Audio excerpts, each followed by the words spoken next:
azt határozták el, képzeljétek, hogy éjszaka belopoznak hozzá, és megvágják a szakállát. Képzeljétek el, és meg is történt. Bementek, mikor jó milyen aludtál a Télapó bácsi, oda mentek, levisszantották a szakállát.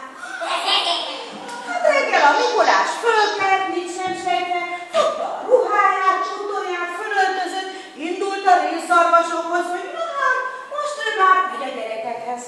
De amikor oda ment a rénszarvasokhoz, a rénszarvasok hátrajogva, ho-ho, te meg ki vagy? Kérdezték a rénszarvasok. Hát, én vagyok a Mikulás, mondta a Mikulás bácsi, mert ilyen még soha nem történt, hogy ne ismerték volna meg a rénszarvasok. De azt mondták a rénszarvasok, ho-ho, te nem lehetsz a Mikulás, mert a Mikulásnak hosszú nagy szakálla van, neked pedig nincs. Ekkor képzeljétek, oda nyúlt a Mikulás bácsi a szakállához, hát nem találta a szakállát, tapogatta, nem volt meg a szakálla, gyorsan megszaladt, lenézett a tükörbe, és tényleg nem volt meg a szakálla. Nagyon kétségbe esett, de jó ég, ha nem ismertek meg engem a rénszarvasaim, akkor a gyerekek se fognak megismerni, mi lesz most, hogy fogunk nekik ajándékot vinni. Nagyon elszomorodott, ekkor elősomfortált a két haszontalan manó. Biztos, hogy ők lehetnek, nagyon megbánták már, amit csináltak, mert nem is gondoltak abba bele, hogy a gyerekek nem kapnak most ajándékot. Azt mondták a Mikulás bácsinak, jaj, Mikulás bácsi, nem arra, hogy mi voltunk ezek a csíntevők, de kitaláltunk valamit. Elszaladunk a kecskéhez, szép, hosszú szakálla van, kölcsönkérjük tőle, oda ragaszunk, és már is lehetsz, a gyerekek már meg fognak ismerni.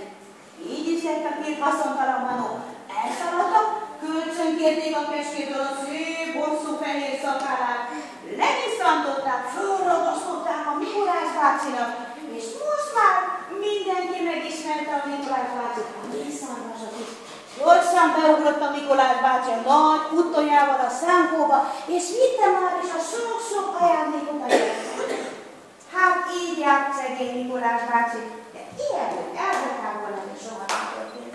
Most akkor mi lesz? Mondjátok meg, manók, hogy kapnak ezek a gyerekek ajándékot?